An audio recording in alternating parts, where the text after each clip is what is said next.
Hey, what up, Boba Gang? How y'all doing? Welcome back. For those that are new to the channel, what's up? My name is Brandon. I'm a Bobarista slash ice cream maker. So for today's video, we're going to do something special. We're going to take a look at the Hello Kitty 50th anniversary bubble tea set, created by, where it is? Oh, I guess only on this side. Created by Asha. For those unaware, Asha is a food manufacturing company from Taiwan. They primarily focus in making instant noodles, some noodle packets, some snacks like more seaweed based, and of course, bubble tea. So this is not the first time that Asha and Hello Kitty has collabed in the past. So they had a previous one at Costco where they had three different drinks for that one. They did matcha, taro, and brown sugar. And they came at it again for the 50-year anniversary with this special package right here. Now then, with this one, instead of opting for the brown sugar, they decided to switch it up and go with Thai tea. Now then, for this one, I really love the design of it. I think it's really cute, but it's a little bit more minimalistic. This one feels more like it was kind of catered to more American style of aesthetics back in, the, was it mid-10s or something like that, in the early 2020s. I love the more minimalist design and all that, not the bright, colorful looks that they had in the previous one. So right now we're going to go ahead and take a quick look at the packaging for this.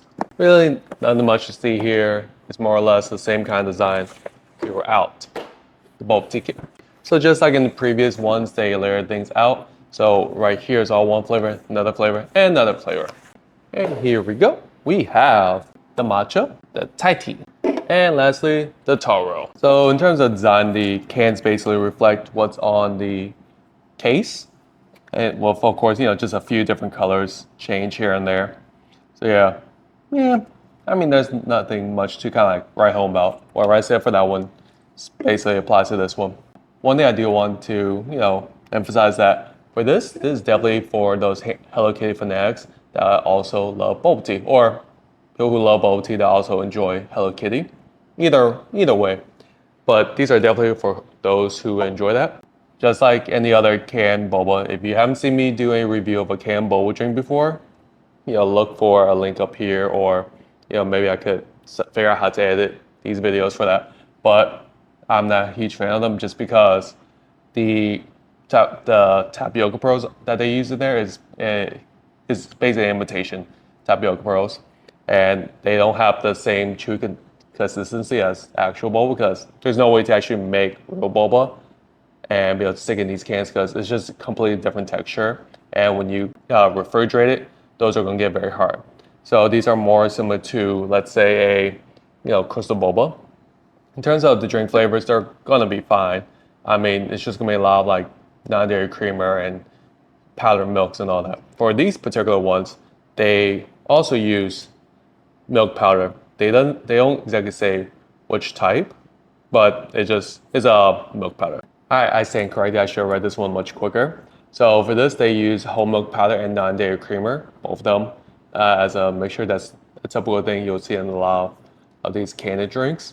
And in terms of the tapioca pearls, they're basically these starch balls that are different than actual boba. For those that remember, tapioca pearls are derived from cassava roots, so these are not part of that. The one thing I will give to this one is that on the back, for the kind of like the warning label, they do say it's produced on the same line that handles peanuts, tree nuts, sesame, gluten, and soy products. So even though they do come from the same manufacturing company, a lot of those are very reduced down because they had to produce a huge amount of quantity of different products. As far as I've seen from a lot of the factories, they handle it pretty well, but can't speak on every single manufacturing company. But yeah, in case of that was something that y'all were kind of worried about. All right, let's go and crack these open. As usual, always make sure you shake them before you open them, all right? One quick tip, if you ever want to pour something, pour it at the side so it doesn't bubble up, especially when it comes to milk-based items. So right off the bat, 2 out of 3 of these, the color is actually a lot better than I expected. So whenever it comes to like matcha drinks, sometimes they come up very, very light, but this one's a very dark green, so that might just be food coloring thing rather than actually using a lot of matcha in there. but that to me is totally cool. I would like for my matcha to typically be in this kind of color. A little lighter is fine, but there's a lot of these can products that you'll see it being very, very light. The Thai tea, I'm actually very surprised that it came out this dark. So typically whenever it comes to a lot of canned Thai teas, some of them come in this color, but those are the ones I typically see from like actual Thai companies. And some of the Taiwanese companies I've seen make these, they come out very light. I'm not sure why. Just add more $3 or something like that. For the taro, I'm actually pretty surprised that it came out this light. I kind of expected this one to come out purple because from the can, it looked like they added all the right coloring for it. So I'm not exactly sure why it comes off in this particular, I don't know, beige.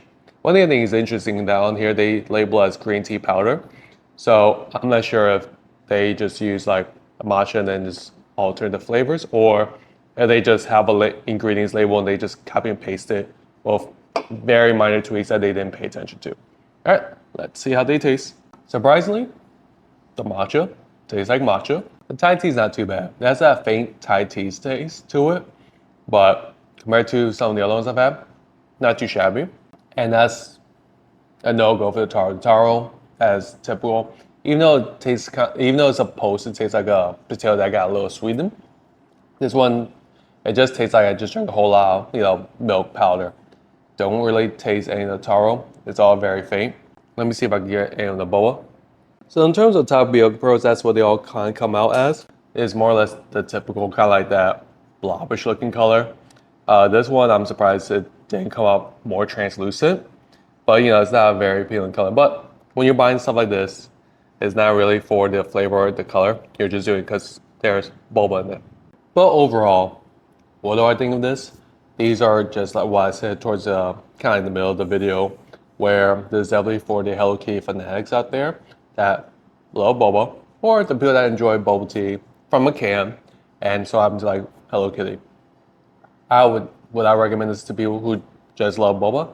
No, I never could recommend canned boba to anyone that really wants boba, unless if you fall in that very specific target market that I discussed previously, where you really want it, but you can't go out because it's too late at night and no boba shop around you is open that late, or two, you're on the go and you just need to grab a quick drink of boba.